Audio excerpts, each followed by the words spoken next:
Jangan lupa like, komen, dan subscribe channel YouTube TVRI Bengkulu, serta nyalakan lonceng notifikasinya.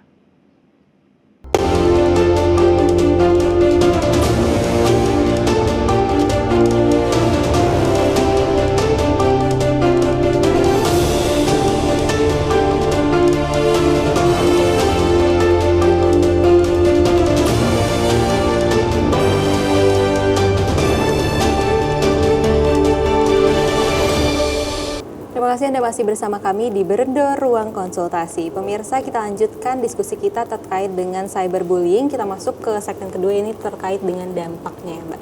Siapa mulai dari Mbak Diana terlebih dahulu terkait dengan dampak yang bisa ditimbulkan akibat cyberbullying terhadap anak-anak yang udah terlanjur kena nih, Mbak. Apa sih dampak psikologis yang mungkin bisa dialami oleh anak tersebut? Oke, yang perlu di-highlight adalah ternyata cyberbullying ini korban itu nggak cuman korban dia sebagai korban cyberbullying aja, tetapi pelaku, bahkan cyberbullying ini ketika pelakunya ini anak-anak dan juga remaja, sebenarnya kita kategorisasi kalau dalam ruang praktik itu juga mereka korban. Karena terkadang mereka itu juga pernah menjadi korban cyberbullying sehingga melakukan itu kepada anak-anak yang lain. Ini sebenarnya it's very complicated ketika berbicara tentang cyberbullying. Karena apa? Karena ini ada ibaratnya circular causality gitu, Syifa. Jadi kayak dia nggak berhenti. Misalnya saya pernah menjadi korban dan saya pengen balas dendam kepada orang lain, dan itu menjadi circular causality yang hubungan yang tidak pernah putus, sehingga lingkaran setan. Yang perlu kita ibaratnya perlu highlight adalah banyak sekali masalah-masalah yang timbul dari cyberbullying ini. Identifikasinya sebenarnya dua ya, kalau misalnya dalam perspektif psikologi klinis. Yang pertama adalah masalah psikologi. Masalah psikologi itu intinya mereka stres gitu ya dalam keseharian, baik berkaitan sama konsep dirinya mereka atau kepercayaan diri, tetapi mereka masih bisa melakukan aktivitas sehari-hari secara normal. Tidurnya nggak terganggu, selera makannya nggak terganggu, semangat sekolahnya nggak terganggu, semangat kuliahnya nggak terganggu.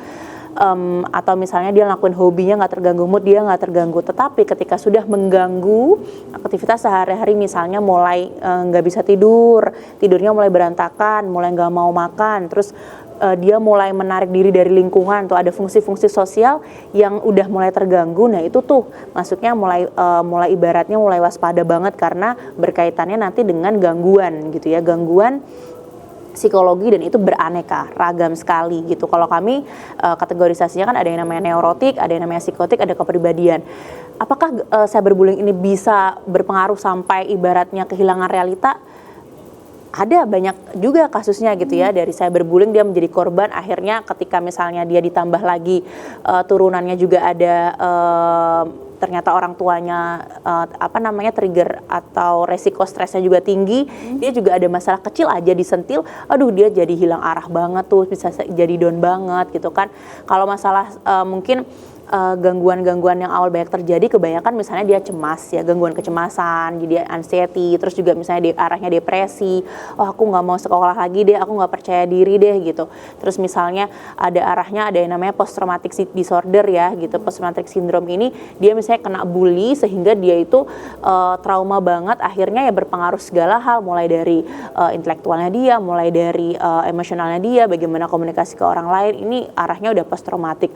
Ada juga yang itu tadi kehilangan bisa jadi realitanya, kalau sampai dia nggak tertolong, dia sampai bingung tuh. Ada kalanya Mbak Diana dari cyberbullying, dia nggak mau keluar rumah, dibiarin aja sama orang tuanya, dia nggak mau ngomong, alhasil dia jadi bingung untuk membedakan mana yang realita, mana yang ternyata itu hanya di dunia online-nya aja gitu. Ada juga yang arahnya kalau ini dipendam terus bisa jadi luka yang berkepanjangan, bisa jadi gangguan kepribadian nggak Mbak? Bisa banget, karena beberapa kali Mbak Diana yang misalnya borderline personality gitu ya, ada yang gangguan kepribadian, which is itu kalau di dunia klinis, psikologi klinis itu susah banget disembuhkan. Bahkan mungkin para pemirsa ada yang pernah nonton film-film kayak Split, itu bagaimana kepribadian itu bisa pecah, sengeri itu ya, itu karena pada saat kecil itu dia termasuk korban bullying. Dan apalagi sekarang cyberbullying itu beraneka ragam banget macamnya. Kalau kita sebagai orang tua atau lingkungan kita nggak aware, bisa aja ternyata orang terdekat kita dia pernah mengalami itu tapi dipendem aja, bom waktunya pecahnya nanti saat dia dewasa, dan itu sangat bahaya. Oke, berarti nggak menutup kemungkinan dia bisa dari cemas sampai ke halusinasi juga ya Mbak? Ya, betul sekali. Karena kalau di pandangan psikologi, sebenarnya semua trigger itu bersifat stimulus itu bersifat netral, tetapi bagaimana pengalaman-pengalaman masa lalu setiap orang ini berbeda. Ada yang misalnya diterpa isu head speech-nya luar biasa, ada yang udah biasa aja. Ada yang ternyata di komen dikit aja negatif, dia kepikirannya luar biasa sampai gak mau makan, gak mau tidur, ibaratnya mahnya kambuh, tipes, masuk rumah sakit, dan itu kembali lagi kepada pemaknaan seseorang tersebut kan. Oke, tadi terkait dengan hate speech ya Mbak. Kalau misalnya cyberbullying ini apa? Dia itu cuma terkait dengan hate speech atau hinaan-hinaan di media sosial atau ada bentuk lain Mbak? Bentuknya sebenarnya variasinya banyak banget ya Bang Febrian ya. Di dunia praktek itu kita nemukan banyak sekali gitu, mulai dari hate speech itu yang paling general gitu ya. Kayak melempar ucapan gak suka, komentar negatif dan lain sebagainya, banyak sekali. Ada yang misalnya namanya flaming, itu berantem nih, ibaratnya saling melempar kata kasar nih di sosial media. Ada juga namanya misalnya dia harassment itu ibaratnya dia berkali-kali menghina, entah melecehkan dan lain sebagainya.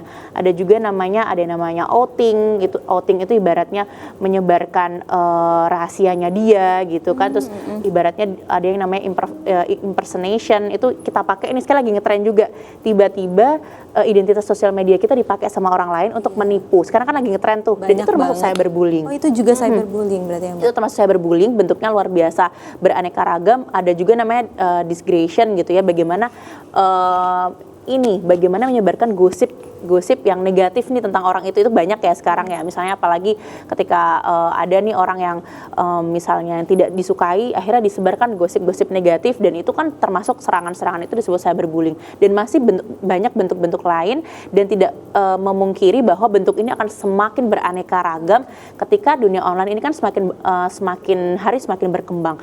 Jadi maksud saya bagaimana kita bisa sama-sama ayo aware gitu kan, dan kita peduli terhadap orang di sekitar kita. Oke, baik, mungkin sifat ke Bang Febrian terkait dengan tanda-tanda apa aja sih sebenarnya yang bisa dikenali oleh orang tua terhadap anak yang mengalami cyberbullying. Tapi boleh dijawab setelah jeda iklan berikut ini ya Bang ya.